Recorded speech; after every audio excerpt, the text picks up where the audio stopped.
যথাযথ শিক্ষা ও জ্ঞান আহরণের সুযোগের অভাবকে নারীর উন্নয়নের সবচেয়ে বড় বাধা হিসেবে অভিহিত করে প্রধানমন্ত্রী শেখ হাসিনা বলেছেন, কেবলমাত্র প্রকৃত শিক্ষাই নারীকে তার বন্দিদশা থেকে মুক্তি দিতে পারে। তিনি আজ চট্টগ্রামে এশিয়ান ইউনিভার্সিটি ফর উইমেনের স্থায়ী ক্যাম্পাসের ভিত্তিপ্রস্তর স্থাপনকালে একথা বলেন। এই বিশ্ববিদ্যালয়ের চ্যান্সেলর সাবেক British first lady Sherry Blair অনুষ্ঠানে উপস্থিত ছিলেন। বিস্তারিত জানাচ্ছেন সাখাওয়াত মুন।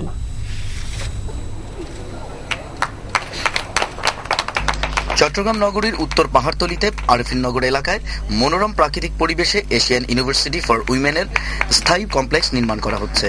প্রধানমন্ত্রী শেখ হাসিনা এই ক্যাম্পাসের ভিত্তিপ্রস্তর স্থাপন করেন। বিশ্ববিদ্যালয়ের চ্যান্সেলর শেরি ব্লেয়ার এ সময় উপস্থিত ছিলেন। এশীয় অঞ্চলের অনগ্রসর নারীদের উচ্চশিক্ষার সুযোগ সৃষ্টির মাধ্যমে পেশাগত দক্ষতা বৃদ্ধি, নেতৃত্ব তৈরি ও আন্তদেশীয় সেতুবন্ধন সুদৃঢ় করার লক্ষ্য নিয়ে এশিয়ান ইউনিভার্সিটি ফর উইমেন প্রতিষ্ঠা করা হচ্ছে। বাংলাদেশ সরকারের সহযোগিতায় নিউ ইয়র্ক ভিত্তিক একটি অলাভজনক প্রতিষ্ঠান এই যুগান্তকারী পদক্ষেপ বাস্তবায়ন করছে। এশীয় ইউনিভার্সিটি ফর উইমেনের নতুন ক্যাম্পাসের ভিত্তিপ্রস্তর স্থাপনকালে প্রধানমন্ত্রী বলেন, যথাযথ শিক্ষা এবং জ্ঞান আহরণের সুযোগের অভাব নারীর প্রগতি ও উন্নয়নে সবচেয়ে বড় বাধা। উইমেন বিশ্ববিদ্যালয় নারীর সার্বিক উন্নয়নে, বিশেষ করে নারীর ক্ষমতায়নে জোরালো ভূমিকা রাখবে বলে তিনি আশাবাদ ব্যক্ত করেন। Sheikh Hasina Asian university for উইমেন্সের উন্নয়নে সার্বিক সহযোগিতার আশ্বাস দেন। আমি আপনাদের আশ্বস্ত করতে চাই যে এশিয়ান ইউনিভার্সিটি ফর উইমেনকে এ অঞ্চলের একটি গর্বিত বিদ্যাপীঠ হিসেবে প্রতিষ্ঠিত করতে যা যা প্রয়োজন, এর উন্নয়নের জন্য যতটুকু যা করা দরকার আমাদের সরকার তা করবে, সেটুকু আমি ওয়াদা দিতে পারি।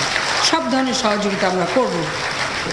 এ বিশ্ববিদ্যালয় ক্যাম্পাসের জন্য ইতিমধ্যেই 104 একর জমি দেওয়া হয়েছে এবং আরও প্রায় 26 একরের বেশি, প্রায় 27 একর জমি দেওয়া হচ্ছে। এবং এই যে আমরা জমিগুলি দিলাম রাস্তা সরানো সব কিছুতে, তাতে বর্তমান মূল্যে প্রায় $80 মিলিয়ন কাছাকাছি আমরা সরকারের পক্ষ থেকে এই ইউনিভার্সিটিকে ডোনেট করছি। প্রধানমন্ত্রী শেখ হাসিনা বলেন, আজ থেকে 100 বছরেরও বেশি আগে বেগম রোকেয়া এ অঞ্চলে নারী শিক্ষার আলোকবর্তিকা জ্বালিয়েছিলেন। তার প্রদর্শিত পথ ধরে আমরা অনেক দূর এগিয়ে গেছি, কিন্তু কাঙ্ক্ষিত লক্ষ্যে পৌঁছাতে আরো অনেক পথ পাড়ি দিতে হবে। Sheikh Hasina Asian university for উইমেনের প্রতিটি ছাত্রীকে আশার প্রদীপ হিসেবে অভিহিত করেন। বাংলাদেশ ছাড়াও এশিয়ার 11টি দেশের শিক্ষার্থীরা এ বিশ্ববিদ্যালয়ে পড়াশোনা করছে। ধনী দরিদ্রের বেড়াজাল ভেদ করে সব ধর্ম, বর্ণ, গোত্রের শিক্ষার্থীরা এ বিশ্ববিদ্যালয় ক্যাম্পাসে মৈত্রীর বন্ধনে আবদ্ধ হয়ে একসাথে চলছে। এশিয়ান ইউনিভার্সিটি ফর উইমেনের ক্যাম্পাস যেন গোটা এশিয়া মহাদেশের একটি ক্ষুদ্র প্রতিচ্ছবিতে পরিণত হয়, সেটাই আমরা চাই। নারীর প্রতি বৈষম্যের কথা উল্লেখ করে প্রধানমন্ত্রী বলেন, এই বৈষম্য দূর করতে শিক্ষাই সর্বোৎকৃষ্ট উপকরণ। নারীর ক্ষমতায়নে আমাদের সরকার সম্ভাব্য সব কিছু করে যাচ্ছে। নারীর প্রতি বৈষম্য দূর করতে এবং নারীকে উন্নয়ন কর্মকাণ্ডের মূল ধারায় নিয়ে আসতে আমরা ইতিমধ্যে জাতীয় নারী নীতি ঘোষণা করেছি। পবিত্র ইসলাম নারী পুরুষের বৈষম্যকে স্বীকার করে না, তবু এক শ্রেণীর ধর্ম ব্যবসায়ীরা ঘোষিত নারী নীতির ভুল ব্যাখ্যা দিয়ে সাধারণ মানুষকে বিভ্রান্ত করার চেষ্টা করছে। আমি বিশ্বাস করি দেশের নারী সমাজ সহ সচেতন নাগরিকগণ তাদের এই তৎপরতার বিরুদ্ধে রুখে দাঁড়াবে এবং আমরা যে নীতিমালা নিয়েছি, যে নীতিমালা প্রকৃতপক্ষে কোরআন সুন্নাহ বিরোধী কোনো কিছুই সেখানে নেই। কাজে এই নীতিমালা যাতে বাস্তবায়ন হয় তার জন্য সকলে সম্মিলিতভাবে প্রচেষ্টা চালাবেন, বিশেষ করে আমাদের মেয়েরা, নারী সমাজ। ভিত্তিপ্রস্তর অনুষ্ঠানে সভাপতিত্ব করেন এশিয়ান ইউনিভার্সিটি ফর উইমেনের চ্যান্সেলর শেরি ব্লেয়ার। এতে বক্তব্য রাখেন শিক্ষামন্ত্রী নুরুল ইসলাম নাহিদ, পররাষ্ট্রমন্ত্রী ডাক্তার দীপু মনি, প্রাথমিক ও গণশিক্ষামন্ত্রী ডাক্তার আফসারুল আমিন, বিশ্ব ব্যাংকের ব্যবস্থাপনা পরিচালক ডক্টর এনকোজি ওকনজো ইয়েলা, বিশ্ববিদ্যালয়ের উপাচার্য কামাল আহমেদ, প্রভোস্ট মেরি চেনসিলন ও ছাত্রী নোরা মেহেরিন।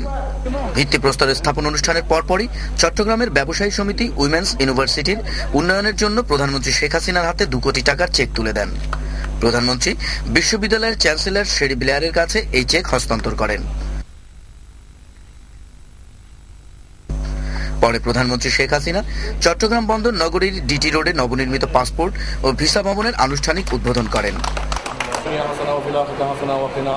প্রধানমন্ত্রী বলেন, এই ভবনের উদ্বোধনের মাধ্যমে চট্টগ্রামবাসীর দীর্ঘদিনের একটি দাবি পূরণ হলো। তাদেরকে আর পাসপোর্ট ও ভিসার জন্য দূরে গিয়ে দুর্ভোগ পোহাতে হবে না। অনুষ্ঠানে আরো বক্তব্য রাখেন স্বরাষ্ট্রমন্ত্রী অ্যাডভোকেট সাহারা খাতুন। ভবনটি সম্পর্কে প্রধানমন্ত্রীকে অবহিত করেন স্বরাষ্ট্র সচিব আব্দুস সুবহান শিকদার। 13 কোটি 77 লাখ টাকা ব্যয়ে এই ভবনটি নির্মাণ করা হয়েছে। Shakhawat moon, Bangladesh television.